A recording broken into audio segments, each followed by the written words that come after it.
G'day guys and welcome back to GNs_gaming for another Dokkan battle video. So for today's video we're going to be going through 3 potential team builds that you could be rocking the new Warrior in black, Super Saiyan, whatever you want to call him. I'm going to refer to him as Super Saiyan Bardock just because that's way easier, but it looks like he's a lot better than a lot of us expected. I think his kit was just worded a little bit weirdly, but yeah, he looks to be really good. So starting off here, we're just going to have a pretty standard team build. So we're rocking him on the STR Blue Goku. After using him a little bit, he's definitely a fun unit to rock with, and his leader skill is actually insane. Having power beyond Super Saiyan and Kamehameha, it just allows you to bring such a vast variety of units that you could rock with. So for this team here, we've obviously got him as our lead. We've got the Super Saiyan Bardock, the Xeno Goku, the UI Goku, the Evolution Blue Vegeta, and then the Blue Goku and Vegeta as well. So for this team, you could ultimately run this guy as a floater or on rotation. Personally, I'd probably prefer to run him as a floater, then run Blue Goku with the AGL UI and Blue Goku with the Int Evolution Blue Vegeta. You see, then you'd have Bardock, Xeno Goku, and the Blue Goku and Vegeta floating. But you could easily get away with running him on rotation, then just run Blue Vegeta as a floater as well. So I think this team would work really effectively. So the next team we've got here is a Tech Vegeta Super Saiyan team. So we've got Tech Vegeta as our lead here. Gives us available the ability to use Vegeta family units. So we've got 2 of those in here as well. So we've got Tech Vegeta, the physical Super Saiyan Bardock, Tech Broly, the Tech Goku and Vegeta, Int Evolution Blue Vegeta, and then Int Namek Vegeta, who recently got his EZA. So that's why I thought it'd be fun to throw him in there. With this team, we've got access to 2 revives, which is definitely valuable. If you can get the Int Vegeta's one off, then Evolution Blue Vegeta still gets the buff there. So that's definitely got a lot of value. Rotation-wise, I'd probably go with a Tech Vegeta on each rotation, and then Tech Goku and Vegeta on one of those rotations, and then the other one is totally up to you. You could go with the physical Bardock with Tech Vegeta, and once you transform into Super Saiyan, they would link up reasonably well. Otherwise, if you are happy to use Bardock as a floater, you could just run someone like the Tech Broly, and he's just going to do insane damage in slot 2. So you might be thinking that's a wonky looking Super Saiyan team, but it's because I don't want to use the same units over and over. So the team that we are going to be running here is another version of the Super Saiyan team. And yeah, we're going to jump in and take on the Evolution Blue Vegeta stage. So looking at this, we have done pretty terribly in terms of rotations here. So this will be interesting to see how we go on that second rotation, but we'll collect that into that, then into that. The one saving grace will be that we are providing a lot of support for that next rotation there. Ideally, you want to have a physical Super Saiyan trio on each rotation, and that means that you're constantly just going to be pinging around that support that they provide. They're a really good defensive unit. They can put out really good offensive numbers as well, and you've got that standby. Plus, they have the physical orb changing, so they're sort of a unit that does everything. So bringing 2 of them on a team is always going to be super effective.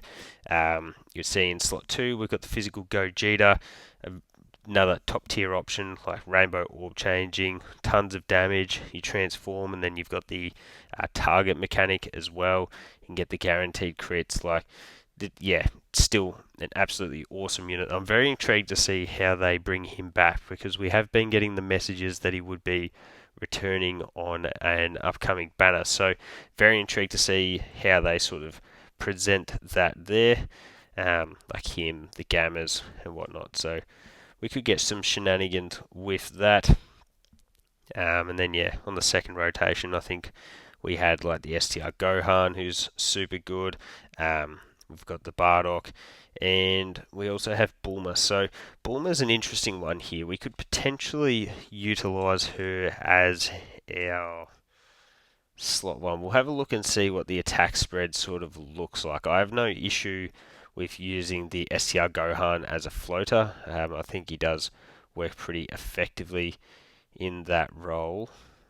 See, I'm sort of thinking something like this. So yeah, so you got 4 links there, which is definitely good. So that's going to give the support to everyone. We can then grab that. Then that gets us to 24 key there. So I didn't have a look at Bardock's defense, which I probably should have. We did take damage there, but Bulma will start to build up. Would have been nice to have gotten her an additional super guaranteed with one more skill orb, but with one more key sphere, sorry. But anyways, so she is getting supered after we dodged the normal. So might have been better off with Gohan in here because he at least would have had the chance to dodge. We take 500k, which is a pretty significant amount. So that's probably just a misplay on my step. But you can see Bardock taking double digits on those normals. Hidden potential wise, I did give him quite a lot of dodge. Just to sort of maximise what he can do defensively. The additional supers are going to be really handy because he does get a 50% raise on those supers. Come on, give me some supers. Yeah, there we go. This Gohan, his damage increases significantly when he's firing off those additional supers. So you definitely want to see those. But with this Bardock, like you want to ideally take him into enemies where they can be lowered. Cool. So what we might do is pop that one with you. Transform, not as many as I would have thought. Okay, we're just going to grab that for a little bit of healing. We'll grab that, get you to max key. No, I guess we'll just grab that. So we're sitting at 258k here. The Goku at the front end isn't going to take any damage, and we can stash away his standby attack, so we can utilize that later on in the fight. Get some big old damage on the Evolution Blue Vegeta side because remember he does nullify dodging, so that does hurt the team quite a bit there. But I think we might go close here. I think the ideal situation is if we don't get the finish and we go into one more turn of that next rotation. I think in terms of just going for the general win, that would probably be the best strategy. But I guess you never know with physical Gogeta. He is super effective, so he can definitely cook. I think these guys should handle this with ease, shouldn't they? Yeah, double digits. Cool. They did sort of have me worried for half a second there, but I should have trusted in them. They're such a good unit, especially when you can go into Gogeta. They're into Super Saiyan Gogeta. They're insanely busted. So, does look like this is going to work out perfectly for us. And next rotation we'll get the finish there. Would be nice if the attack spread allowed us to utilise Bardock in slot 1, but that's not going to be the case. But we can grab that for a heal, and then we can grab that for another heal, and then we can grab that for the support too. So that gets us back up to 430 KHP, and then we've now got our rotation set of the physical Super Saiyan trio in each rotation. So the one thing will be though that on a rotation like this, we're not going to be providing that multi-turn support because we don't have a movie hero or all-out struggle unit. So maybe if you wanted to swap Bulma out for someone, you could definitely make that work. I guess it doesn't hurt to pop that, does it? We'll go Kapow. Let's see, how much do we do? 19.5 milli. Might have been safer just leaving him there and putting him in slot 1, but what we can then do is pop that. So we then get all of the Dragon Balls. So then from there, you go into that, and you see this is actually very, very tactical because then you grab that, and we're just under. I thought we were going to be able to reach the threshold to where I was able to get the get the fusion transform into Super Gogeta, and we could have watched Gogeta cook the life out of Vegeta. But anyway, you see we just pretty much filled up the whole HP bar.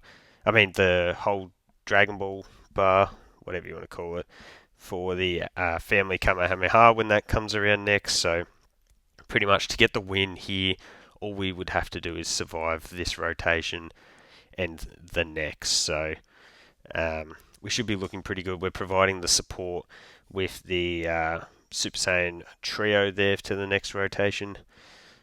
I think best case scenario would have been Tech, Goku, and Vegeta being supered, but as you saw there, that literally did nothing to us then. So nice. Remember, we did also have Bulma's support up on this rotation. And once we get through the next rotation, who's going to be trying to think who is our floating unit for that next rotation? It is Physical Gogeta, so we can pop his transformation to get even more rainbow key spheres, and we can really build up the key counter for the STR Gohan's family Kamehameha. Dang, yeah, I think we're going to really cook. So cool, lots of physical orbs, so that means that we can get that full heal off for us there. Then grab that for you, and because we're just floating Gogeta there, so we'll pop that. Link-wise, we've got the 4 there, only 150k defense, but his damage reduction should be higher because the Vegeta is under 70% HP. So I do think that he should perform pretty good defensively here. I would love if he actually was to get supered, just so we could sort of showcase his defense in full effect, but there is only the 2 attacks there. But Vegeta did super us in the middle slot last rotation, so maybe, just maybe, we could get lucky. So Super Saiyan Trio are definitely a unit that I can't wait to come back and rainbow. Their leader skill is still in a really, really good spot at the moment too. So cool, he didn't super, which means we're a chance here. So Super Saiyan Bardock gets Capare, gets that super off, gets a crit, fire off an additional normal, and double digit normal. He did take a little bit of damage on that normal, so I would assume that he would take damage, like a decent amount of damage on that super there. Thankfully, Gogeta, because he hasn't had the ability to dodge yet, he's not firing off his crits. So that works in our favour. So bang. Because remember, when Gogeta gets his dodges off, he gets the crit chance with each of those. So we definitely would have fried Evolution Blue Vegeta. Oh, he's guaranteed to hit too, actually. So don't worry, it wouldn't have mattered because we can't dodge that. So there is probably a super attack incoming here. But let's see what we can do with this. Let's do some shenanigans here. So what we'll do is we'll pop that. Ooh. Then we grab all of that. That gets us up to 86 on the counter. That gets us to 91. And then we'll pop this. We won't watch the whole animation. But the KO screen is fire if we do manage to get the finish. 73 million. Sheesh. And yeah, there it is. So let me know your thoughts on the team builds guides. I think the Bardock does slide into a lot of these Super Saiyan teams pretty seamlessly, but let me know what type of team you're running Bardock on as well. Don't forget to like and subscribe if you want to keep up with the content, and hopefully I'll catch you all on the next video.